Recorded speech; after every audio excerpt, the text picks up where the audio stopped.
Right now at 6.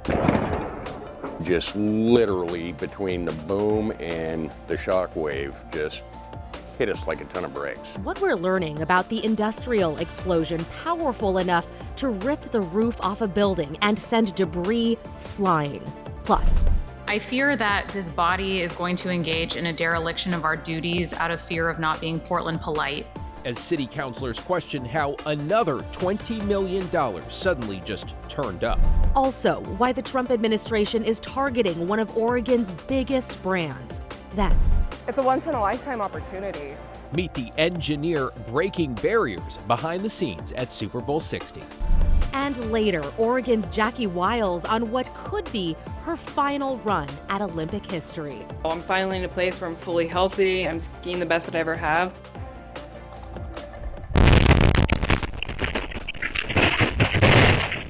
Our top story at 6, new video and details about a massive industrial explosion that rocked a neighborhood, scattering debris and shaking homes and businesses. Celine Stevens is live outside the Canby facility tonight. Celine, how did this happen? David and Christine, well, it was a pressure tank that exploded inside this facility called Kitty Hawk, and the evacuation order, it did earn earlier today. I do want to say that, but despite that, people have been coming here all day long, taking pictures, just taking in all the damage, and I don't think it's anything that the community is going to be forgetting about anytime soon. I didn't know if a semi had hit the end of the building or it just stunned you real quick. Tuesday afternoon, an explosion at Kitty Hawk Products blew the roof off the building, sending debris flying hundreds of feet away from the blast site. Just literally between the boom and the shock wave just hit us like a ton of bricks. To me, I thought it was a tornado because there was like a debris cloud and it was kind of twisting up. Bobby Fassold works directly across the street from Kitty Hawk. Security footage shows a large piece of debris slamming into his truck, leaving it dented. Other angles show a large piece of metal slamming into the concrete behind his business, even leaving the ground missing chunks. Some of that stuff was in the air for over 10 seconds. The explosion caused by a pressure tank used for heat treating metals. But a second tank in the building posed a risk of another explosion, forcing the 2-story tank to be submerged in water and a level 3 evacuation order for the surrounding community. It's cooled over 16 hours. It is currently submerged in water in the pit in the building. And we have moved on to structural issues. Canby Fire Chief Matt Dale saying the evacuation order was lifted as of Wednesday morning, as there's no longer an explosion hazard and there are no health or environmental concerns from the explosion. I have never seen this before. The next step for the building owner is to determine with their insurance company how to stabilize or remediate the stability, which might be involve taking down some of the walls. 3 employees were there at the time of the explosion, with one being taken to the hospital, who is now expected to be discharged Wednesday. I didn't think there would be any way someone could survive something like that. Other businesses nearby and a mobile home also received damage, including some stored vehicles at Canby RV and Boat Storage, where some had been waiting hours to be allowed in. Every morning I show up at 3:30, pick up the RV, and I go to work. But this morning it was a little different because of the explosion. I needed that RV to get to our patients, and that's why I'm here still. So the exact reason why that tank exploded is still being investigated. Now, the Canby School District did close school for one elementary and middle school today, just out of safety concerns for students that had to walk or bike by this site. Now, as for this facility, Chief Dale says that it is unsafe and nobody is allowed in until those walls are stabilized. Back to you. Celine Stevens with the update in Canby. Thanks, Celine. In your headlines, a Clackamas County man accused of killing his estranged wife will go to trial after all. Michael Fournier appeared in court today where he was expected to accept a plea deal, but chose to go to trial instead. Fournier is facing a second-degree murder charge and is accused of killing Susan Phoenix Lane Fournier and her 2 dogs in November of 2024. Court records show that she had filed for divorce about a month before her death. The trial is set to begin February 24th. In Clark County, the sheriff's office is looking for the man suspected of making off with a big beer haul. Deputies say the suspect jumped the fence of the Cascades Amphitheater on January 24th, then got away with more than $2,400 worth of beer. Authorities say he was driving what appears to be a light blue Toyota RAV4.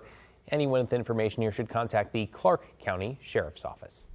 Well, this past holiday season could be the last for the Lloyd Center, at least as we know it. The Portland Business Journal is reporting the building's owners plan to shutter the mall for good. The closure would pave the way for a large-scale redevelopment. While no official closing date is set, the building's owners said in an email to the PBJ, quote, "There will not be another holiday season at the mall." And Multnomah County Commissioner Shannon Singleton is running to be the next county chair. Right now, she is the only candidate. Singleton's been a commissioner since 2024. Before that, she led a homelessness to housing nonprofit, worked in former Governor Kate Brown's office, and in the private sector on infrastructure. This woman, current chair Jessica Megan Peterson, is not seeking re-election. Voters will elect a new chair in November using ranked choice voting. Matt? All right, David, beautiful day today and a really nice evening too. Looking out at our Salem sky cam, some color left in the sky, and it's still in the mid-50s, 54 degrees, just an amazingly warm day throughout Oregon, especially up at elevation in the Cascades and on the coast. Portland 58, that's only 2 degrees shy of the record for the date. Scappoose made it up to 60 though. We had 72 at Newport, 72 in Bend, and in between is where the really warm weather was. Yellowstone Mountain is in that area east of Albany, 76 degrees there. Fields near Oak Ridge also made 76. That's near Crater Lake, 71. See the elevations there. This is down in the Siskiyous, and Bandon and Brookings both made 70 degrees as well. And we're going to do it again tomorrow. It's going to be amazingly warm as we go through the next couple days. 54 still up at Timberline right now. Now, of course, we need snow. Our snowpack is only 33% of average as of a couple days ago at Timberline. Pretty much the same story throughout the Cascades. There is some good news in the long range for snowfall. I'll show that to you coming up. But in the meantime, 70s again tomorrow, same areas. There will be valley fog, especially south of Salem, and we'll look for some rain and some mountain snow to return this weekend, guys. Yeah, good thing is right now it's feeling like April. Thanks, Matt. What I know is that my constituents are also asking me why we keep finding millions of dollars that are missing. The city of Portland is still trying to figure out how millions of dollars in the Housing Bureau went unaccounted for. This week, another batch of at least $15 million was discovered after more than $20 million was found in November. Let's bring in Devin Haskins in the newsroom with the details. Devin?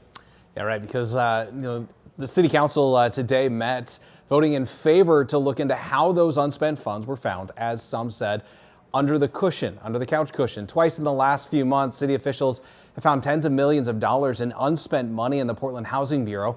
Back in November, the city discovered around $21 million in rental services office funds, which had accumulated over several years. Then just last week, the council president learned of another roughly $15 to $22 million. A city spokesperson said that the unspent funds are not new money, but accumulated funds from over the years that have not been budgeted. At today's city council hearing, councilors went back and forth on what to do next, which included an idea to actually spend money to hire an independent investigator to audit the Housing Bureau. I fear that this body is going to engage in a dereliction of our duties out of fear of not being Portland polite. That's what I'm hearing right now, because the charter inherently gives us the power to do investigative oversight, and I don't know why there is such immense queasiness about using the powers that the charter has delegated to us to do the work that we were elected to do. The idea to spend more money on an audit did not pass, but a resolution to hold an oversight hearing to get to the bottom of this did pass. That oversight meeting will get scheduled in the coming weeks. David? Kind of makes you wonder what else they might find. Devin Haskins there. Thanks, Devin.